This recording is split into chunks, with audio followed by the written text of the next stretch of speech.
How's everybody doing tonight? Thank you so much for coming to our viewing party of the Game of Thrones finale. Very much appreciate it. So we're just going to strike all this stuff and put it up there on the screen. No, I'm kidding, of course.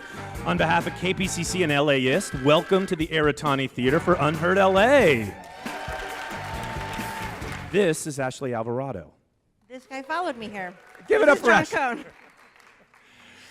We're the co-producers of Unheard LA, and we just want to thank you so much for being part of our season 3. Southern California is full of untold stories, and even more that go unheard. And that's why we're here, to showcase authentic first-person experiences of life in Southern California. Now, each show is unique because of who's involved, where we are. Some of our folks, they're experienced storytellers. Many are not, and for some, this is their first time on stage or doing any kind of public speaking. We always have to say this part. KPCC is a non-advocacy, non-partisan media organization, and tonight's show is reflective of the range of voices, experiences, and perspectives of those involved. Together, we explore our region one story at a time. A special thank you to the California Wellness Foundation for their generous support of this project. If you want to share photos or to follow what's being said online, you can go ahead and follow us at KPCC in person, and we're using the hashtag UnheardLA. Without further ado, please join me in welcoming your Unheard LA host, Bruce Lemon.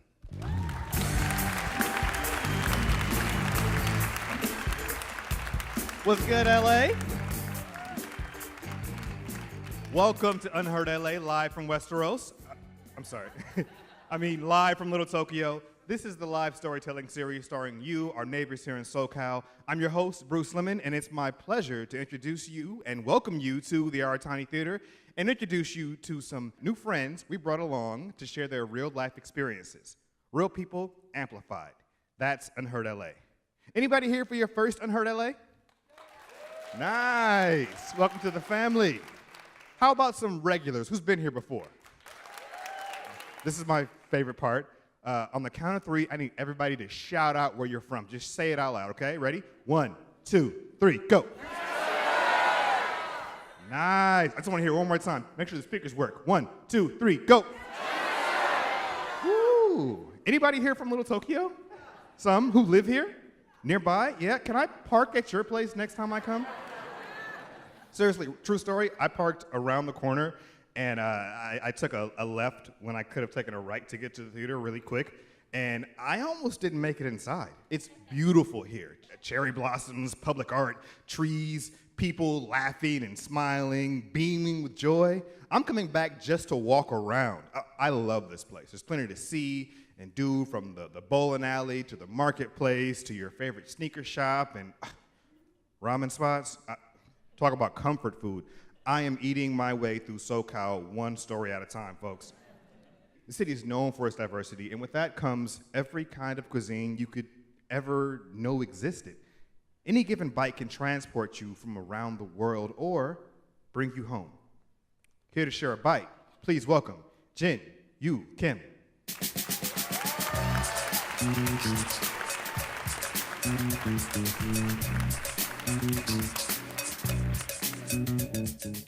I was 4 years old, and my mom told me that we were going to go to a place called America. Before then, I had never traveled far from our home in Santa Cruz, Bolivia. So when she said we were leaving to America, I had no idea that it was going to be a semi-permanent situation. It hit me when I was on the plane, and I started crying, thinking about all my Korean Bolivian friends I was leaving behind, my puppy, my home. In order to console me about the big move, my mom started describing the toilet paper we could expect in America. To give you some context, in Bolivia, toilet paper was usually recycled and dyed green or burgundy. Of course, now it's different, but back in the 80s, that's what everybody used. I had never really seen white toilet paper before. We were sitting on the airplane, and I remember clearly my mom telling me how the American toilet paper was white, and that some of them had designs on them, and that it was perforated.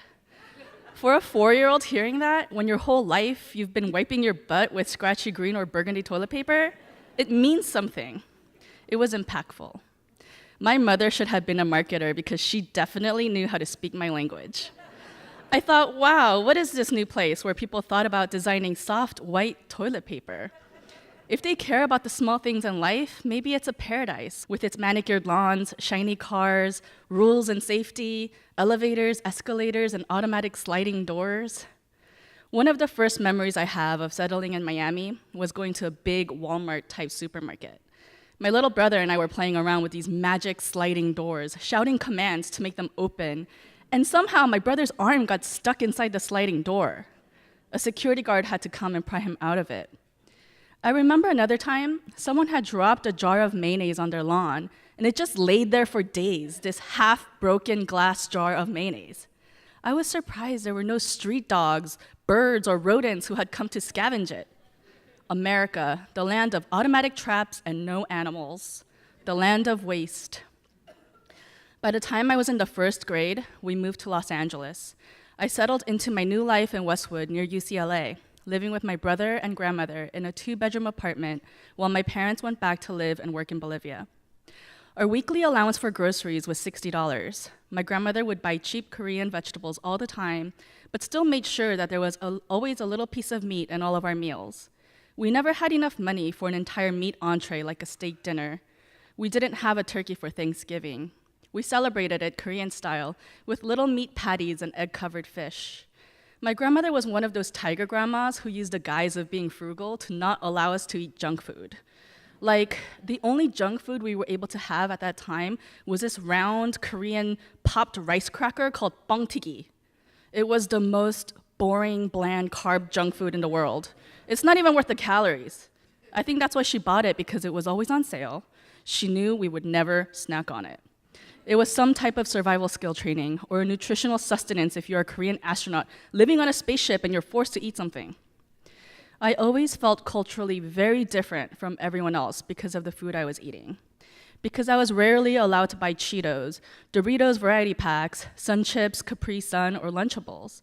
I knew of these brands because it was all the stuff everyone else was eating daily, and I wasn't. I brought homemade fried rice and rice balls to school. Kids would make fun of me, and I would chuck it. I look back now, and my adult self cries at all the chucked lunches that my grandmother made so lovingly. When I was in elementary school, around 9 years old, our neighbor was a UCLA student. She rang the bell, and I answered the door. She gave me this box of half-eaten key lime pie. She said she threw a party, and she had all these leftovers, and she couldn't finish it all, so do we want some? I had never seen a key lime pie before. I knew about apple pies. I thought pies started and ended with apple pies, and there were only variations of that, like those individually packaged ones you could get at McDonald's. I didn't realize that there were other kinds. I had no idea there was pecan pie or a key lime pie or even cheesecake. I didn't know about cherry pie, and I definitely didn't know about sweet potato pie.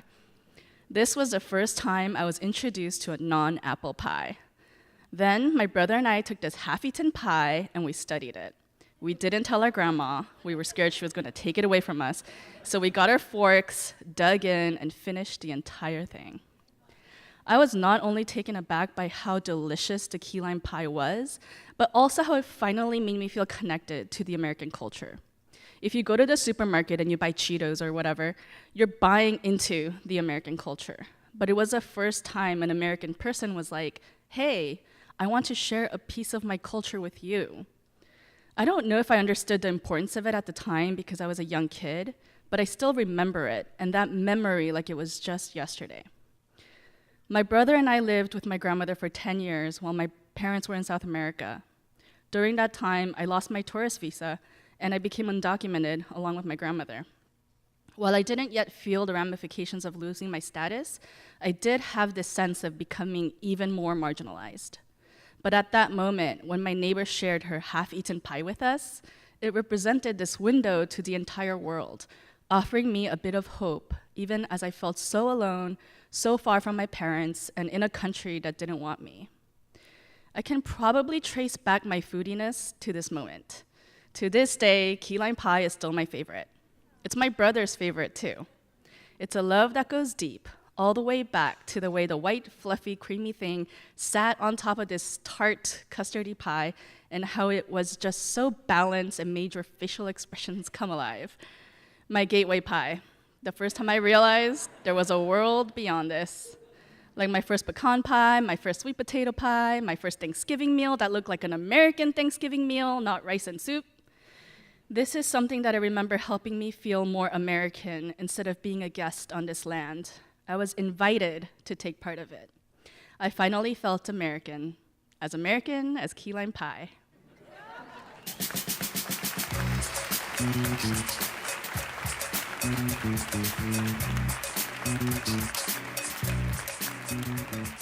I don't know about you all, but I really enjoy sleeping, but I can't get paid for it. And I need money for frivolous things like food and shelter. So I got a job.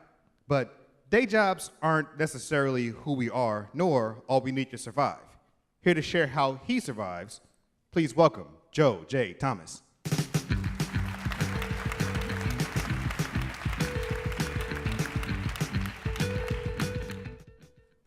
I get killed for a living. It wasn't always this way. I had a 9-to-5 job as a programmer for a Fortune 500 company. I drive in every morning, chat with coworkers, sit at my desk, and write programs all day. Occasional conference calls to talk about projects or processes, and plenty of forms to fill out. Then it was back in the car for the commute home. Cubes, meetings, corporate red tape, you know, normal. But I wasn't fooling anybody. They all knew I was leading a double life, always tired, mumbling to myself or humming some tune. At night or on weekends, you could find me in dark places, waiting in the shadows to put on a different face, another life for others to watch.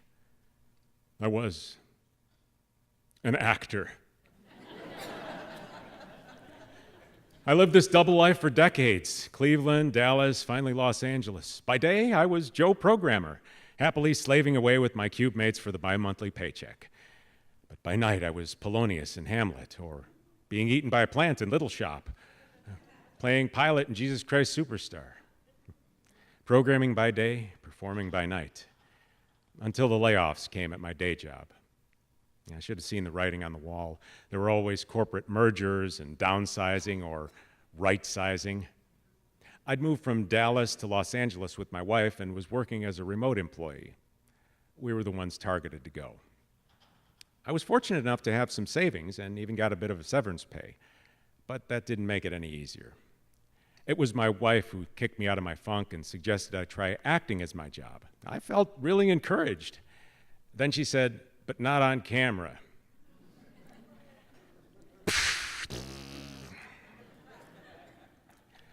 She saved my ego by adding, "There's lots of guys who look like you, but nobody who sound like you."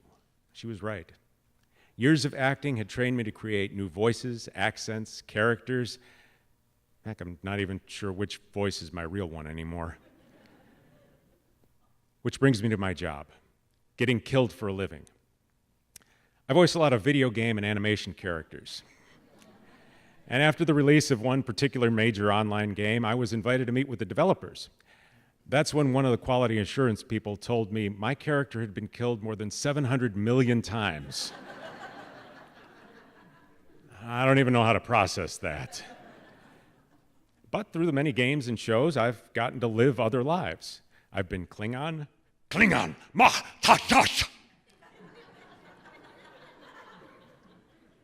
A wheelchair-bound superhero. A lot of really creepy characters. A questionably helpful spaceship AI computer. Sometimes I just like to talk about penguins.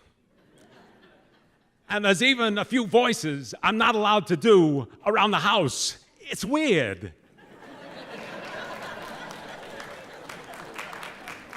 If you're not a voice actor, which I assume is the case for most of you, you may not realize how pervasive voiceover work is. It's literally everywhere. Walk sign is on to cross Sepulveda. Thank you for calling Thurman's. Your call is important to us. Elmo likes tickles.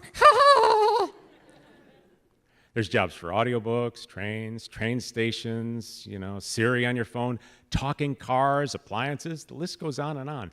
And for every voice you hear, someone recorded it, even if it was the boss's nephew. A few of the jobs I've got you might find surprising if you are ever in a museum in Germany or Switzerland. You may hear my voice welcoming you to the Chocolate Museum, or the Fabric Museum, or the Train Museum. For a theme park in Australia, I did a commercial in the style of Vincent Price from Thriller. For no mere mortal can resist the evil of the thriller.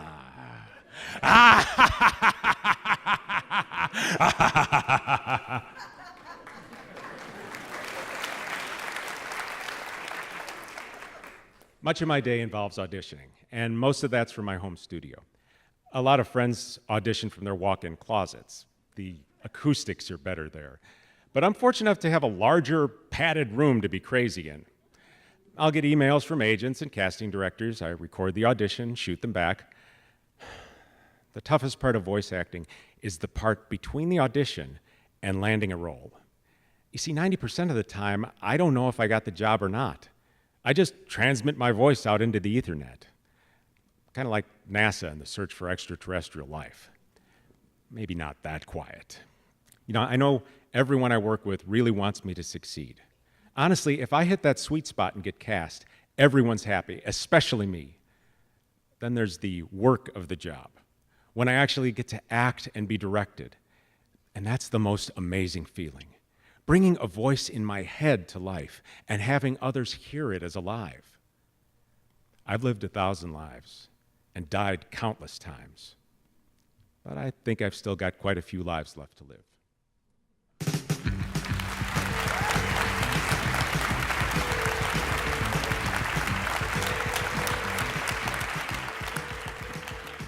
Every connection to the people and places that make up our lives is complex. We make sense of them with a mix of information and imagination. Here to make sense of a whole new understanding, please welcome Ryan Nicole Granados.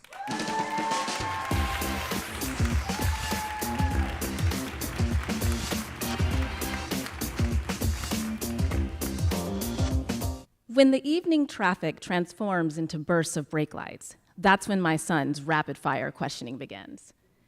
There is no escaping the questions, and for the most part, I don't mind them. Traveling through the inner workings of his 8-year-old mind can be an effective distraction from Los Angeles gridlock. He learned long ago I didn't have all the answers. Why is the moon following us? How much does the sky weigh? He has come to accept my inevitable I don't knows and my continuing deference to Google. He has even come to appreciate my creative attempts at merging science with fairy tale, with folklore, with fine art, all in an effort to provide answers to his endless inquiries. During our 20-minute car ride home, he asks, I try, we laugh, I falter. It's our thing, and I cherish it. But ever so often, he poses a question so razor sharp, I'm thrust into silent contemplation. One of his blunt force comments came after an enthusiastic discussion about the release of Star Wars: The Force Awakens.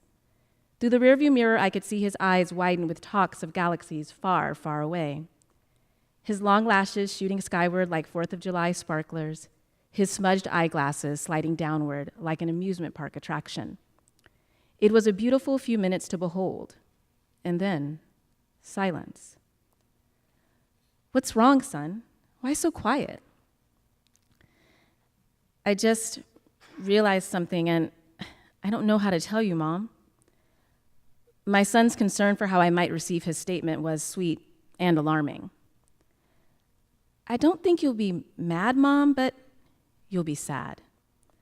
Suddenly, I began to see an older version of my little boy staring back at me. What was left of his baby cheeks had disappeared. What remained was a sharp jawline met by a strong, square chin. He was being valiant for me.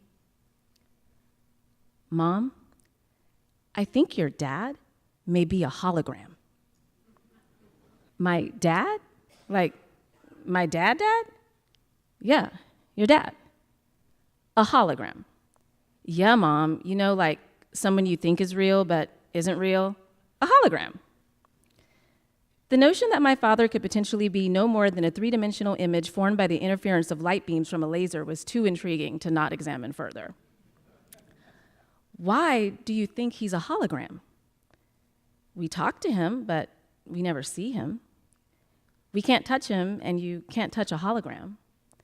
You don't have a lot of pictures with him, but you say he's for real. What if he's something you only think you've seen before? What if he's standing on a hologram projection pad? Can you really say for 100% sure he isn't a hologram? I thought of all my potential comebacks. I thought of his witty replies. Mostly, I thought of the awkward and sad and confusing reality that my father lives no more than 5 miles away from us, but rarely sees his grandchildren. It's complicated, is the only way I can describe it. Part of his absence is my fault. I couldn't let him disappoint my children the way he disappointed me. I drew a line in the sand and dared him to cross it. He tiptoes around that line because traveling through hyperspace would require him to go back in time and acknowledge his previous missteps. We sat in silence for the rest of the ride home, but the thoughts in my head were anything but quiet. Tears surfaced like the ocean wave of my father's absence. At times, his void is calm, a low tide with only a small ripple. At other times, his estrangement feels like a tidal wave pouring salt water into an open wound. My father, as a hologram, was one of those saltier moments. In the days that followed, I began to examine the larger implications of my son's hypotheses. A holographic image is typically seen by looking into an illuminated print or by shining a laser and projecting an image onto a screen. No amount of therapy or heart-to-hearts could better describe my father-daughter relationship. As a child, I projected what I wanted to see. As an adult, I shine a light on the images I want my children to perceive while strategically protecting them from darkness. My husband, however, has a uniquely different technique when it comes to the kids. Charging through the house pretending to be a stormtrooper or schooling them in the ways of the Rebel Alliance has him embracing the darkness in an inspired way. While I can be found rummaging through Target aisles looking for the perfect nightlight, he is huddled inside a pillow fort explaining to our sons the beautiful duality of darkness. The reason there is no need to be afraid of the dark, my husband says, is because dark is actually just light that hasn't found its shine yet. You can be the shine. You carry the light inside of you, so you don't need to be afraid. And there it was, something even the restless child in me needed a periodic reminder of. As long as I continue to be the light, I can overpower any darkness that comes my way. A 39-year journey has prepared me. A strong army of rebel soldiers made up of family, friends, and an ever-present mother has protected me. A curious child in the wake of a movie franchise where there is probably no stronger theme than that of fatherhood now challenges me. Mom, so about that hologram. No, son, my father is not a hologram. He is very real, and I'm sure he'd like to see you. Those same firework lashes shoot up with anticipation. Instinctively, I catch my breath, but this time, unlike the years of anxiety that have gripped me, I slowly exhale and breathe again. No matter what happens, promises kept or broken, my son's light is already a fair match for the darkness. And then there's his father, thankfully far more than a photographic technique. Always present and in living color, sprinting through the house with a homemade lightsaber. And then there's me, embracing my own awakening, a vibrant presence, and now a more confident one. It seems that children can indeed serve as valuable sources of light. They can guide us to the best versions of ourselves, and they can empower that still broken child from within. From the time they are born, they are on their own hero's journey, some traveling at light speed, and others stuck in bumper-to-bumper traffic from the back seat of their mother's SUV.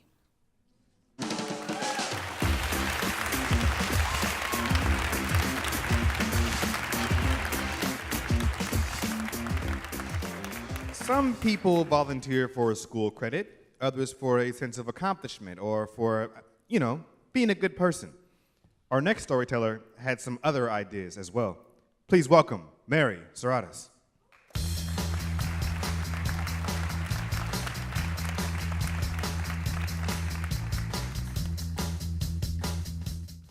It's LA. We do it. We all hustle for freebies and access to cool places. It's innocent, we're not breaking any laws, no one's getting hurt, and usually we're just rewarded for our enthusiasm. I got approved to drive in a motorcade, and driving Al Gore's support team during the Democratic National Convention was the equivalent of courtside seats at a Lakers finals game. I had a friend who had a friend who worked on the White House advance team, and I was in. My excitement gave me an entree, but maybe they missed my DMV record. How did I pass an FBI background check when just one call to my AAA agent, and that would have ended it? The volunteer driver's orientation was held on the lobby floor of the Beverly Hilton. Carl, our Secret Service wrangler, checked our IDs. We were a handful of knee shakers, probably the older adult versions of lactose-intolerant kids who preferred cat naps to recess. Not the players central casting would have chosen to assist the Secret Service. President George H.W. Bush began using civilian drivers in exchange for time. I was promised a photo under the wing of Air Force Two with Al Gore. We followed Carl into the hotel freight elevator and emerged onto a secured floor, rented by the White House. My shoes slunk into 6 inches of cables that ran the length of the corridor. These secured lines ensured national secrets were kept safe. We all have secrets.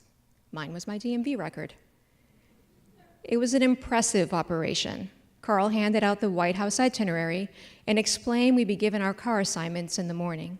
He outlined the Secret Service's time-tested security measures.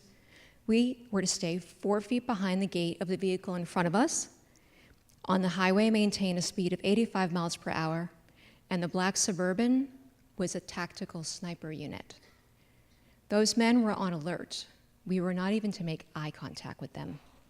I hardly slept that night, convinced I would cause the first motorcade pileup in American history. I entered a hotel's discreet driveway and passed the landscaping. It hid the parked sniper Suburban by the entrance. I was a Woody Allen character in a Tom Clancy novel. The hotel elevator door slid open with a lush note. I was early. Maybe our background checks included a personality test that determined I was punctual and earnest. Thankfully, these 2 Girl Scout qualities outweighed my history of speeding tickets because I was really excited to drive a high-performance bulletproof car. I joined a couple of the other drivers on a couch. A tall, precise man dressed in a black body-armored vest interrupted us. It was one of the snipers. He was looking for an agent. What kind of agent? I asked. Well, I wrote a book of poetry and I want to get it published. How do I compare thee to a killer's day? I wondered if Carl knew his team of tactically trained high-alert shooters were scribbling sonnets behind those tinted windows. After agents swept our cars for explosives, I was assigned a Chrysler minivan. It wasn't bulletproof. It was a rental car. The previous renters were likely a vacationing family, and I imagined how thrilled the kids were crossing the gates into Disneyland. I was that excited as we drove onto the Burbank tarmac to meet Air Force Two and Al Gore's limo. A couple of Gore staffers and a young man climbed into my van. Carl told us not to speak to the people assigned to our vehicles, so I eavesdropped as the men discussed 2 A-list Hollywood donors who offered to give Al Gore feedback on his speech. The restless teen was probably one of their children and hadn't grown into his nose or ears yet. His tousled bangs covered his eyes. I was struck that my surreal day was this kid's baseline. I guess we all want a little excitement. Gore's limo was on the move. The motorcade pulled onto an empty street, flew through every red light, and took every no right on red. My van bounced down onto the on-ramp. I was tailgating at 85 miles per hour. It was a rush. Snipers, speeding, Secret Service, the Vice President of the United States. I felt like I was defying gravity. Suddenly, a CHP motorcycle snapped past at 110 miles per hour. The first was on the right, and then another on the left, and then another, again on the right. One by one, 100 California Highway Patrol officers accompanied the motorcade in this breathtaking choreographed steel recital. The minivan's tires hummed over the grooved road. The 405 was empty. The vista of the Sepulveda Pass opened up as the motorcade descended sharply, and I saw its miles of concrete curves etched into the valley. I will never see these roads the same way. I've sped on these highways, rolled through Venice stop signs, been cited by Culver City red light cameras, and pulled over for moving violations. I was ready to disqualify myself from this historic moment because of my driving record, but it's the very thing that made me perfect for this job.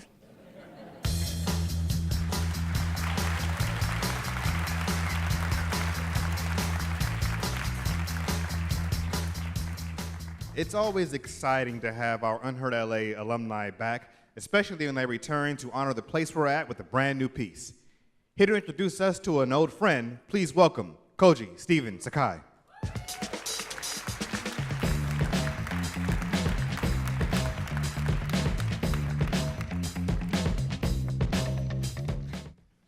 A letter to my beloved.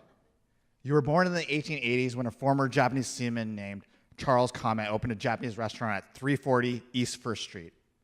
Over the next 50 years, he was joined by thousands of other Japanese who, despite employment and housing discrimination, managed to carve out a piece of Los Angeles for themselves, a place they can feel safe. But then Pearl Harbor and Executive Order 9066 happened, and all the Japanese Americans were sent away to remote prisons in the interior. Somehow you survived the trauma and came back stronger. Japanese Americans moved back in flocks since there were very few other places we could go. But soon, like the rest of the country, we slowly moved to the suburbs and Little Tokyo. Once again, you were in transition. Of course, I didn't know this when I first got to meet you in the 1880s. In a way, you can say we grew up together, although I wouldn't say we were friends. More like acquaintances than anything else. But that doesn't mean my parents didn't try to put us together. We had a family tradition of eating in Little Tokyo on Friday and Saturday nights. Most of the time, we went to a place called the Curry House. I loved that place so much, I even told my mom that one day I would have my wedding there. I didn't, which is the second biggest regret of my entire life. If you're wondering, my first biggest regret was not naming my son Tupac. Just saying. But you were just a place where I ate and went to the grocery store. I barely knew you. I mean, not the real you. The first hint I realized that there was more to you was when I visited the Japanese American National Museum with my father in the first year it opened. We walked through the galleries together and saw pictures and artifacts from the concentration camps.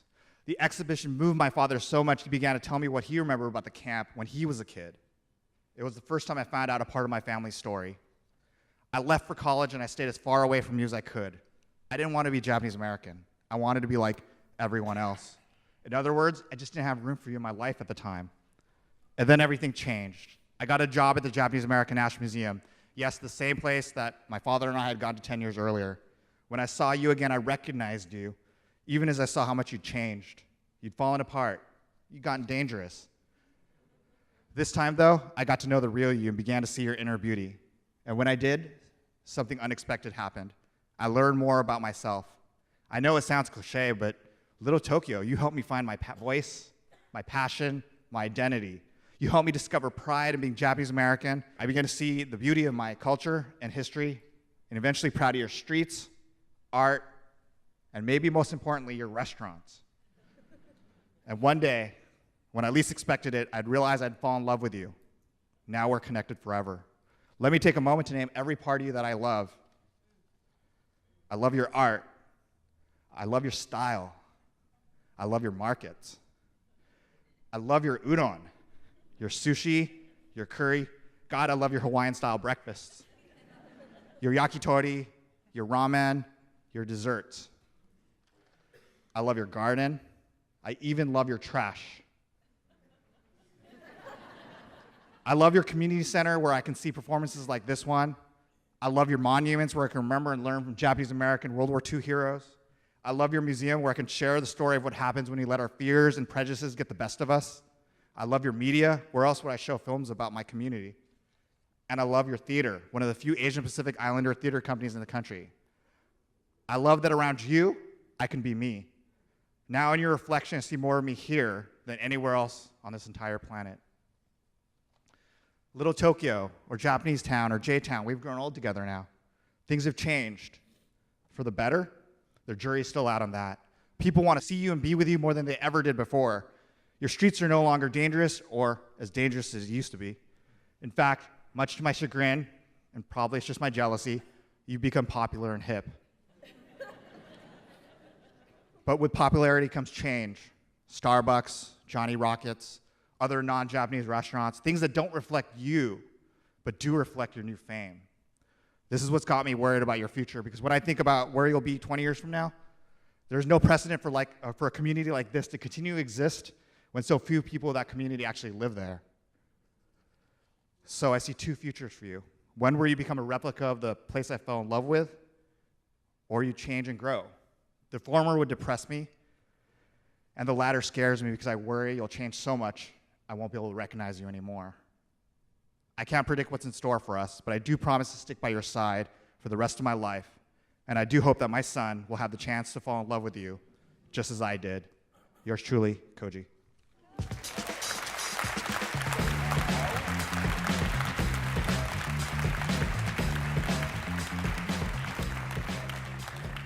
I took the 110 South home from here about 4 p.m. this week. It was not a thrill ride. More like a slow crawl with beautiful views of the city and vanity license plates. To get a good look at all this place has to offer, you gotta go higher. Here to share what she saw, please welcome Julia Robinson Shimizu.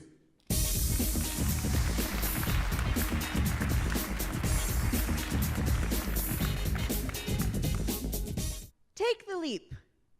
Even with a catchy tagline, the offer of a skydive for charity was a tough sell. Every dollar I raised came with, here's my check, you go ahead, you take the skydive instead of me. So my colleague Lizzie and I, we decided we would jump. It was easier for Lizzie. She's a firecracker with a lust for adventure, while I'm a feet on the ground, fasten your seatbelt kind of person. So I was scared. My husband drove me there to Skydive Lake Elsinore, about an hour south of Los Angeles. And we turned in along the rough runway, and we saw the planes take off and the parachutes glide in, colorful billows floating down to earth. And we watched for a long while. And we walked around, and my husband snapped photos, and Lizzie nibbled granola, and I tried to breathe.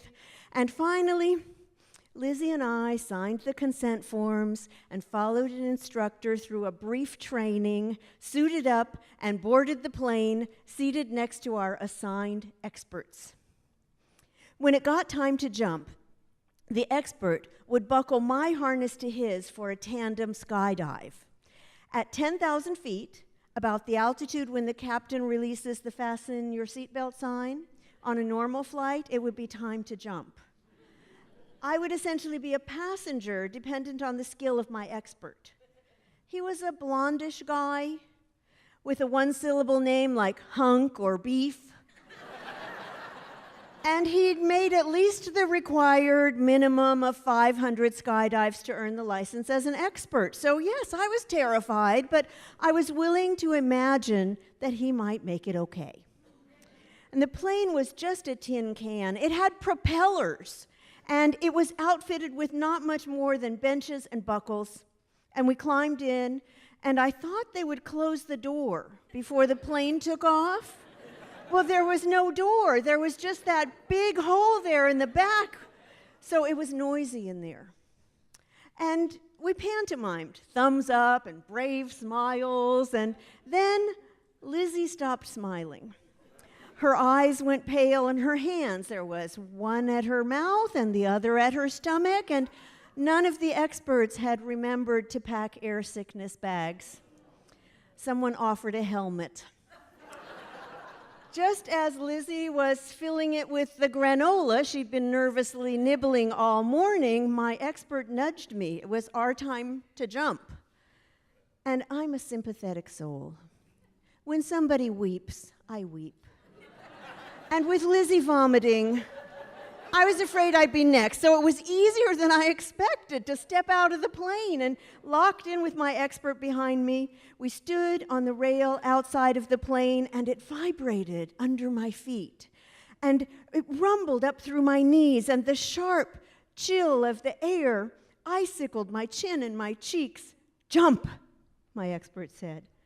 And I was surprised I could hear him so clearly in that wide, wide open space. Free fall. He read off our altitude and warned me the parachute would yank us up, and he told me to enjoy the ride.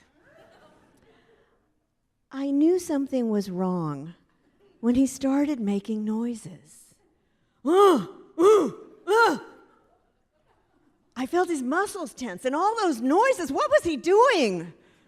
The earth swayed below us. We were not getting any closer.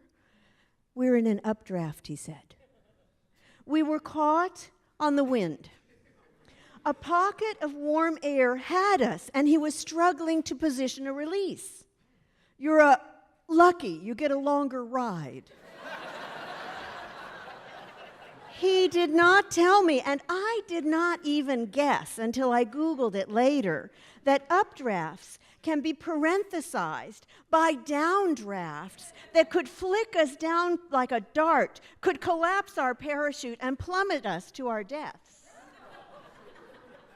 "I'm going to get us in position here," he said. "Just be patient, enjoy the view." So we hovered, and he was tugging and twisting and kicking. What would happen if he got tired? What would happen if we got stranded up here? Was that possible? This was not in the plan. I hadn't even thought to be afraid of getting stuck up there. And they say time stands still in a crisis, and I had time to wonder about those things we don't plan for in life. We don't really expect that someone will break our heart. And we don't know how to prepare for suicides or hit-and-run drivers, or all of those unimaginable catastrophes that might snatch a loved one away from us in an instant. Just like we don't expect to be caught in the wind in a skydive. And I could feel my expert behind me, but I couldn't see his face. And I hadn't even bothered to remember his name. And then he got quiet. His muscles relaxed. And he shouted, "Woo, okay!" And we began to glide down, not fast, not falling, just floating. We landed. He unhooked me, collected his parachute, and ran.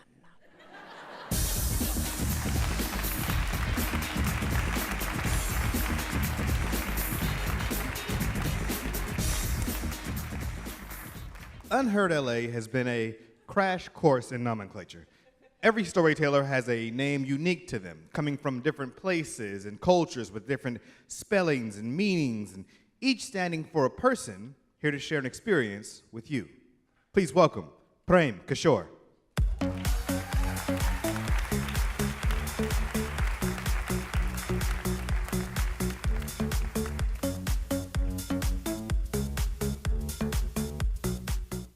Rolling Stones, Elvis Presley, the Supremes. As a 16-year-old, I was so beguiled by American music that I became determined to become a DJ. What we call in India, Western music program DJ. So there I was, wearing a 6-yard sari, a long plait woven with flowers, bangles on my wrist, and spinning vinyl Motown LPs. Oh, and 45s like Herb Alpert records in Chennai, India. Yes, I was the first woman DJ, radio host.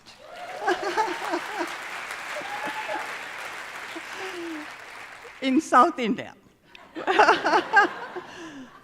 It was the 70s.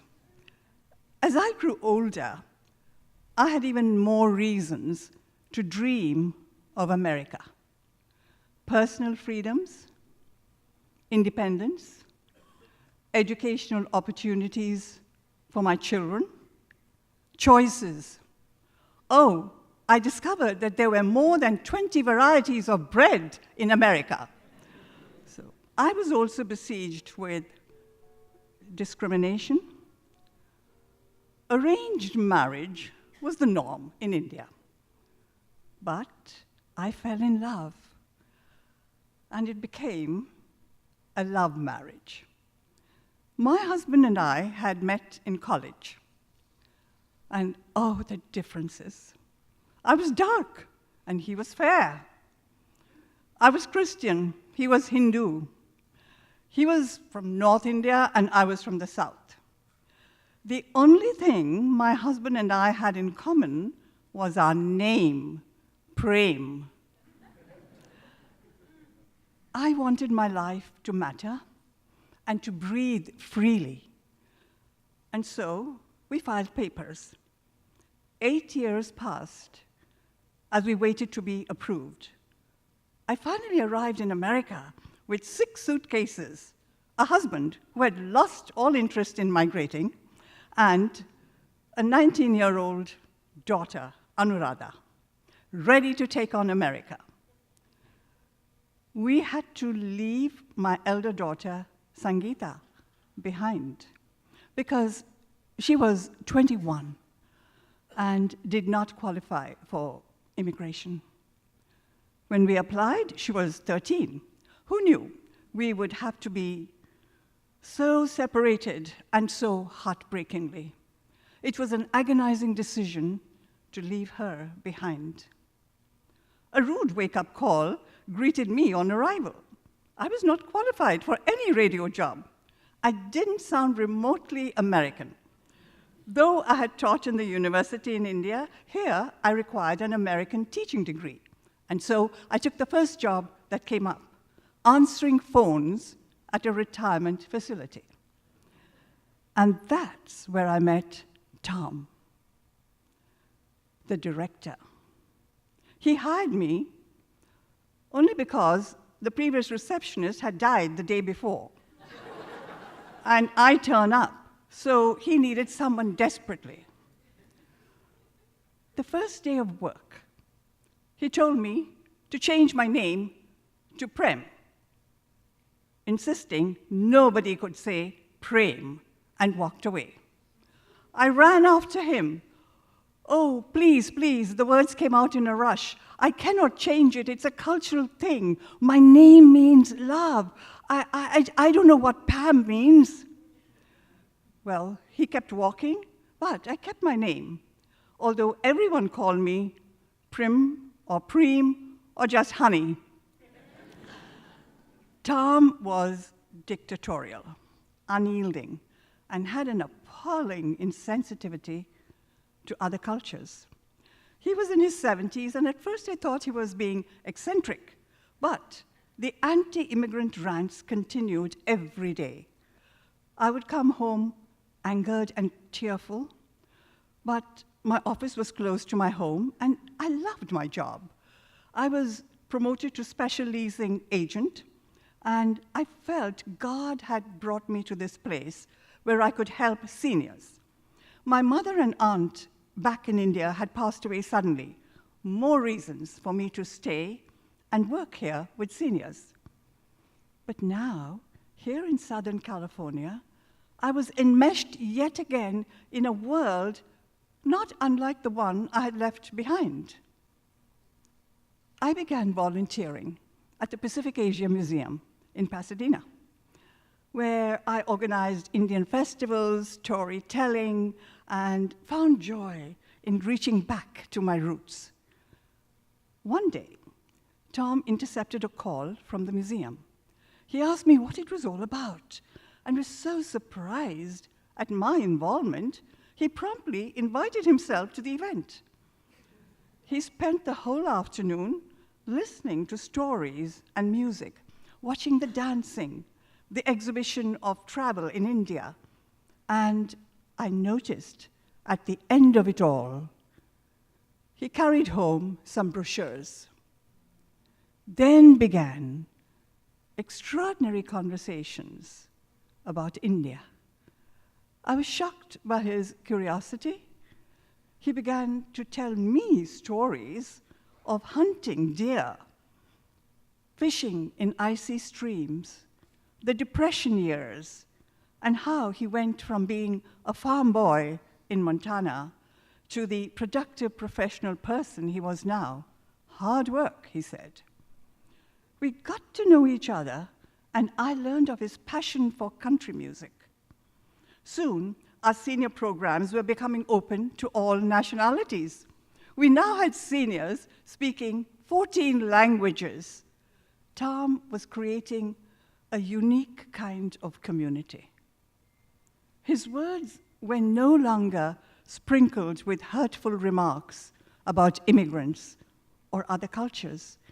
He was beginning to learn of the history, dignity, and worth of each person he encountered, even if they did not look like him. He welcomed festival days to be celebrated. He enjoyed the foods of different countries. When my daughter gave birth to triplets, he came home and planted 3 rose bushes. They're 21 years old now, the triplets and the rose bushes. He asked me to give a talk on India and planned to visit India with me. One day, I told him of Raksha Bandhan. This is a symbolic ritual festival in India. Raksha means to protect, and Bandhan means bonding.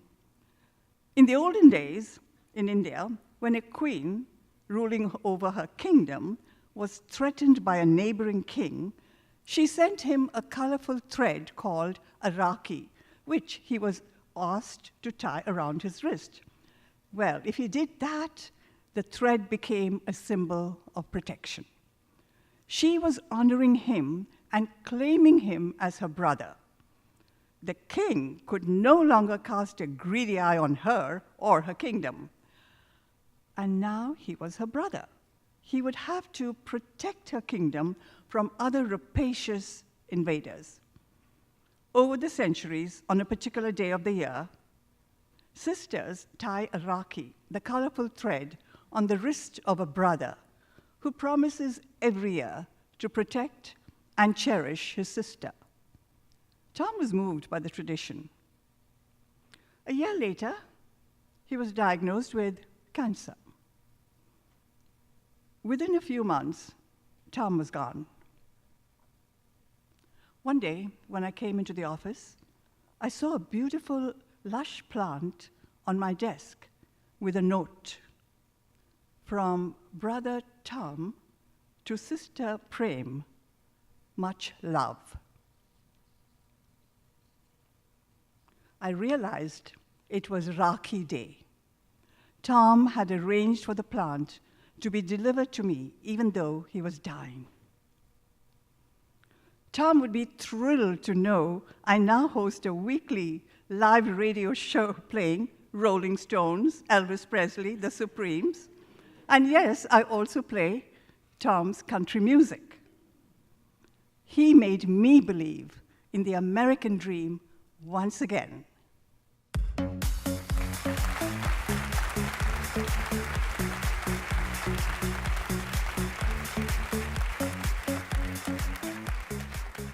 As an actor, yes, I am one too, my journey to a character typically begins with the hair on my head. Since we started this show 2 years ago, I've gone from a fade to twist to braids and now locks. This crown is identity. It's precious and it has. Here to share hers, please welcome our 100th Unheard LA storyteller, Janae Williams.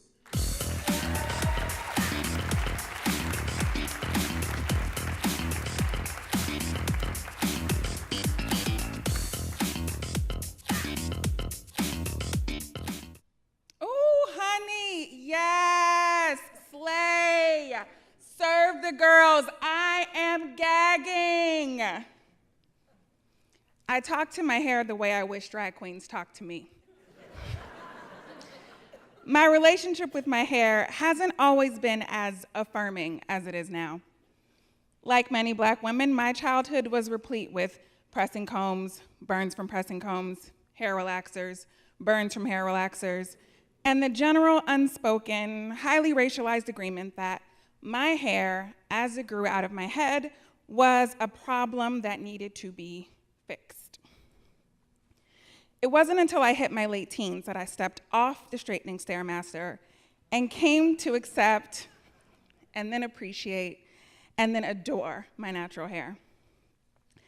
I have spent countless hours reading books, scouring websites, experimenting with coconut oil, jojoba oil, castor oil, vitamin E oil, avocado oil, shea butter, cocoa butter, mango butter, bananas, beeswax, raw eggs, raw honey, mayonnaise, apple cider vinegar, baking soda, yogurt, deep conditioners, leave-in conditioners, hair masks, gels, creams, serums, and pomades. Back when I first went natural, the cultural landscape wasn't the same as it is now. I couldn't just pop on a YouTube tutorial and learn about hair typing or porosity or different curl management methods that exist. I had to be both student and teacher in learning what my hair was and how to take care of it. Okay, now let me tell you what happened. In February, I found myself with a day off, which I must admit is one of my favorite ways to find myself. It's true. I love some hashtag self-care, which is different than regular self-care because hashtag self-care is the kind you put on Instagram. So I went to get a pedicure in El Segundo. I needed to wait 15 minutes before being seen, and in the interest of killing time, I wandered around the shopping center and stumbled into a salon. I'm not going to say the name, but let's just say that it is a very major salon. I'll call it AV for short. You see, as much as I love my hair, which is very, very much, I don't love the color, which is as black as February, and prematurely gray, because genetics are fun. My point is, my roots were growing in, and I thought, hey, Janae, instead of doing a box dye at home, why not take a page from Parks and Recreation and treat yourself? The receptionist at AV Salon was a lovely woman with voluminous wavy hair that could have categorized her as Latinx or Middle Eastern or spicy white. After we talked over the prices, she gave me a card and wrote down 5 names on it. You should ask for one of these people when you book, she said, because they're all comfortable with ethnic hair. What she did in that moment seemed nice. It wasn't. A few days later, I made the appointment with one of the people on the list, a master stylist who I'll call M. M was a very personable Mexican-American man. He matched my color perfectly and my interest in drag queens. I liked him. If it weren't for the fact that he didn't know anything about my hair. Remember that scene in Clueless after Cher and Dion adopt a Ty, and she turns to them and says, "You guys, I never had straight friends before." And they nod back and smile, clearly confused by the word she used, but appreciative of what they assume her intent was.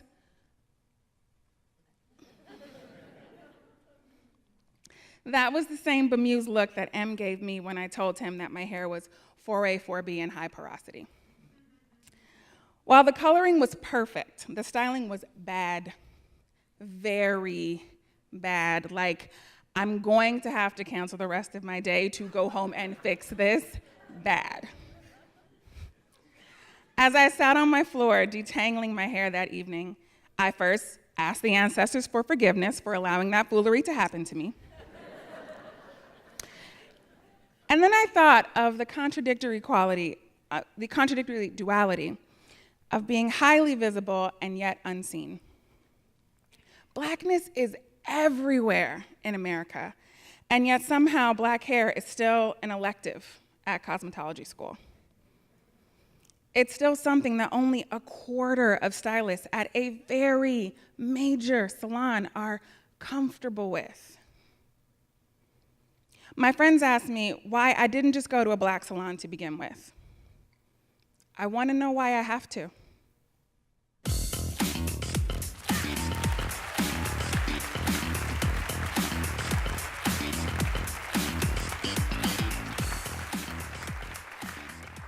Everything I am, my voice, my habits, my mannerisms, my love of story, I got it all from my dad. Here to share what he got from his, please welcome Justin Maurer.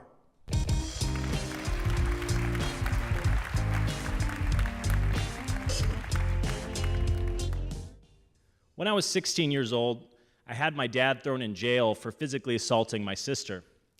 I fell completely out of touch with him until he heard that my career as a touring punk rock musician had fallen on its face. Son, your uncle and I want to retire. I'm offering you a unique opportunity to run the family business.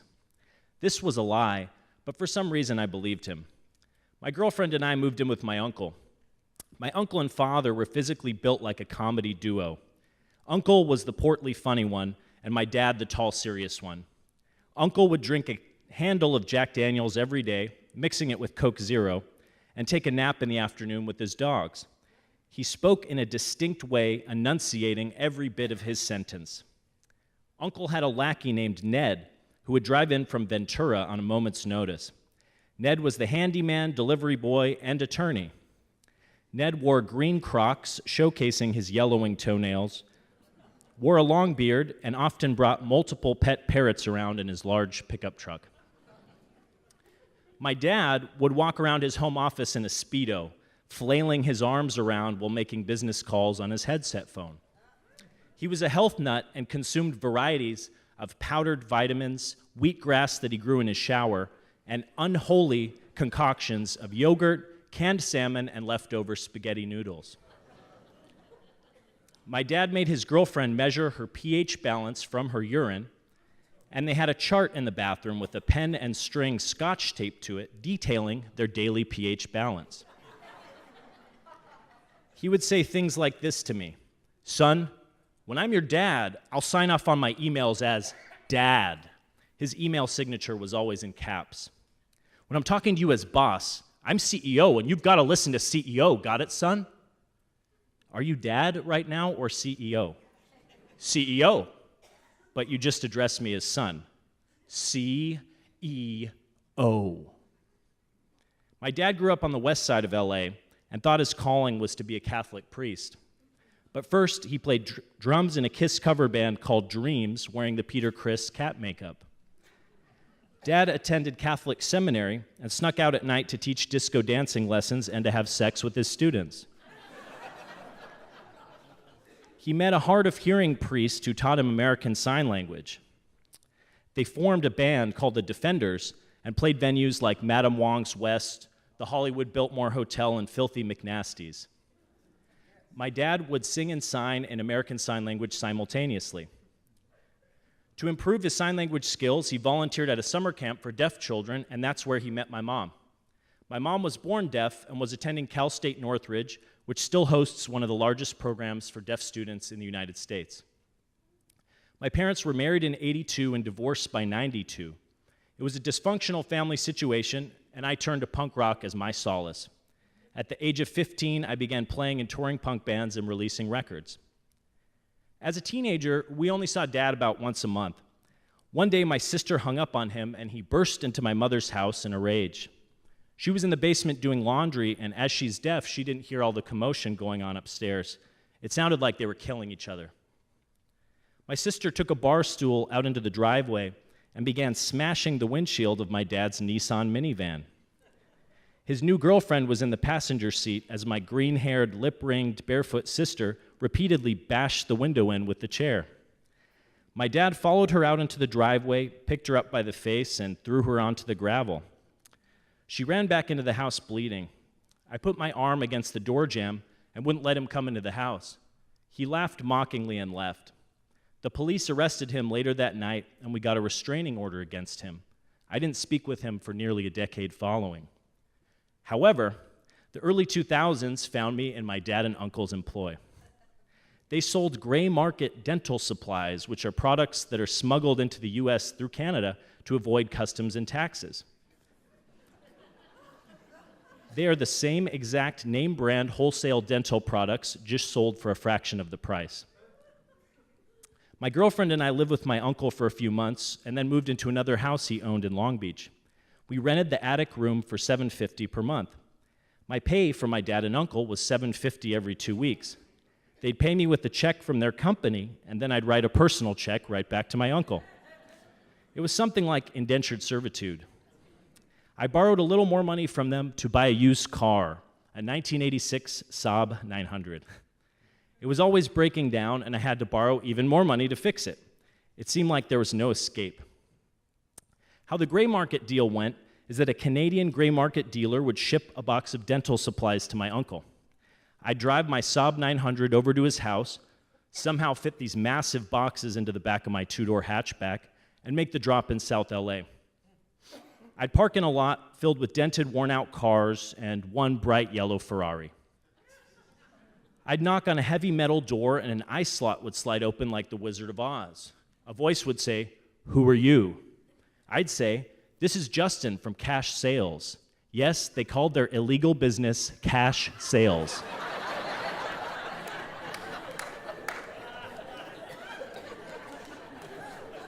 The heavy metal door would slide open.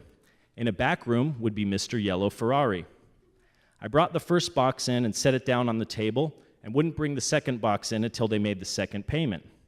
Afterwards, I'd make a stop at Kinko's where I'd ship the checks labeled as legal documents to Canada. My dad and uncle would make a 10 to 20% commission on each one of those checks. I suffered this job for a year or two before I was forlorn, depressed, and even suicidal.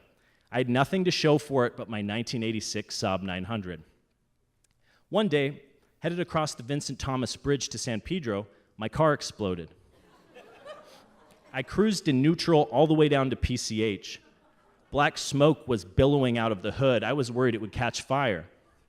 My uncle refused to pick me up in Carson, and I had to get a $50 cab to his house. At that point, I knew I needed out. My uncle's ex-wife is a professional American Sign Language interpreter. She got into the field after meeting my mom.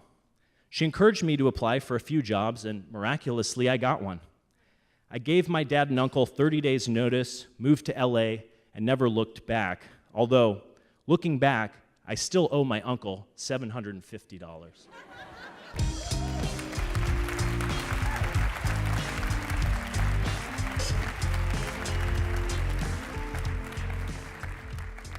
I like to think I live at the intersection of art and community, and let me tell you, it's a beautiful place. The streets are lined with love, and family is always home, right where you are. Here to take us home, please welcome Tracy Kato Koriyama.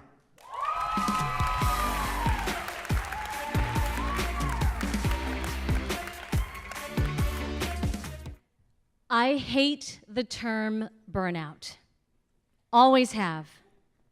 When activist Yuri Kochiyama was asked about burnout, she would say the work is not about one person and that there's so much to be done. I always felt that too. From the time I was young, my parents were always busy with full-time work as teachers and the rest of the time working in community. They were especially involved in the Japanese American community and constantly brought me here to Little Tokyo. In this very theater, I grew up watching music, dance, film, performances of all kinds. I was introduced to so many people who were grounded in making so much happen together. I found a larger community who became my village of mentors, cousins, big sisters. These folks became some of my biggest inspirations, people who showed me what really hard work could accomplish and how much needed to be done. These folks were tireless, relentless, and I wanted to learn from all of them. In many ways, I eventually did. I had my first college internship at the Japanese American National Museum. Whenever I could, I would write essays and poetry for the community paper, the Rafushimpo. And with the support of Little Tokyo Service Center, I co-founded Tuesday Night Cafe, a free public art and performance series down the street. Now, in its 21st year, TNC is the longest-running Asian American mic series in the country.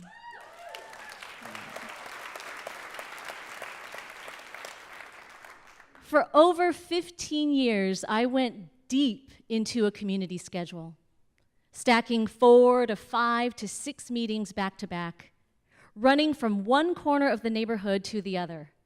You might see me running from Cafe Dulce to U Space to the museum and back here to JACCC.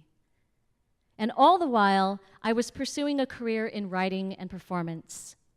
And as more commitments to community grew, I figured that with a freelance, independent artist lifestyle, I could and should be flexible and make myself available as much as possible. I said okay, whenever asked, to perform, to speak, to facilitate workshops for free. It was the work that had to be done. This must be what I signed up for. Professionally, things did start to pay off. My career finally sustained me. But this was not so much the case in community. I love them all, but paying artists amply for work is not something community organizations are always known for. I felt like I was advocating constantly for myself and other artists to be paid in more than the promise of exposure or a good cause. This started to wear on me without me realizing it. And my desire to stay involved meant working my personal schedule around community work and not the other way around. I kept this up for a really long time. And I will never forget. In the spring of 2016, we were celebrating the beginning of our 18th year of Tuesday Night Cafe. And I had been running around as usual that day. I had stacked 5 meetings back to back. And when I got to TNC, before the event even began, I put my head down on a table. I didn't even want to be there. And I felt that word, burnout. It was heating up my chest and poking at my side. I hated to admit it. I was so tired. I thought, oh my God, is this burnout? Is it getting the best of me? Was I weak? What would Yuri Kochiyama say? And then, just a few months later, a diagnosis of breast cancer fell upon me, and I was shocked, but not necessarily surprised. Now, I know there are a ton of known and unknown factors in the growth of a tumor, of any illness, but I wanted to figure out the part that stress played in my cancer, the part I felt was my role, even somewhat, in my situation. And when I thought about my fatigue, community, and all my time was the first thought to surface through my entire being. It made me sad, and a little angry too. A big part of me wanted to blame community and all that time it took. In my fatigue, I had let my resentment grow. But I realized I'd been so available to everything around me, I stopped being available to myself. I thought I could go nonstop without ever really taking a break, to pause, to take stock of underlying stress and anxiety, to simply rest. All of that was on me. And the community. When I shared publicly about my cancer, it wasn't the big presenters with nice contracts who showed up. It was the people, our people. They came out in full force. They organized intricate spreadsheets for meal drop-offs and rides to treatments. They created fundraisers, a concert, a chapbook. People from all these spaces. More than anything, they told me to just pause. They gave me support to keep going, time to rest, and the trust to stay involved on my terms, on my schedule. Now that the cancer is out, I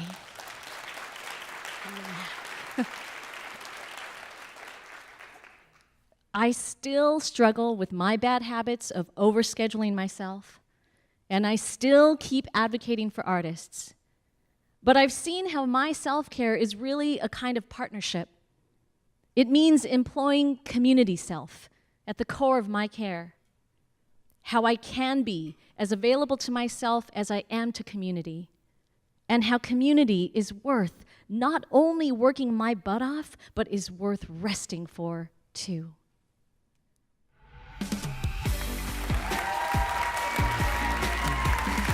And that's our show.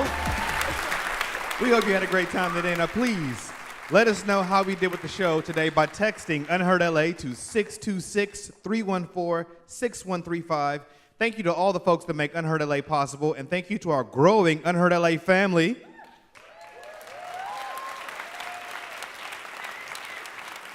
The folks here at the Our Tiny Theater and the California Wellness Foundation for their amazing support of this project. Everybody has a story. What's yours? Share it with us at kpcc.org/unheardla, and while you're there, be sure to sign up for our Unheard LA newsletter, the best way to find out about upcoming shows, salons, and other fun stuff. Once again, thank you for coming, and before you leave, be sure to grab one of these printed programs on your way out, and stick around for the mixer starting right now, right outside, where I encourage you to introduce yourself, meet someone new, and tell them where you're from. And remember, whatever you do, don't leave here tonight with your story unheard. Bless you. Good night.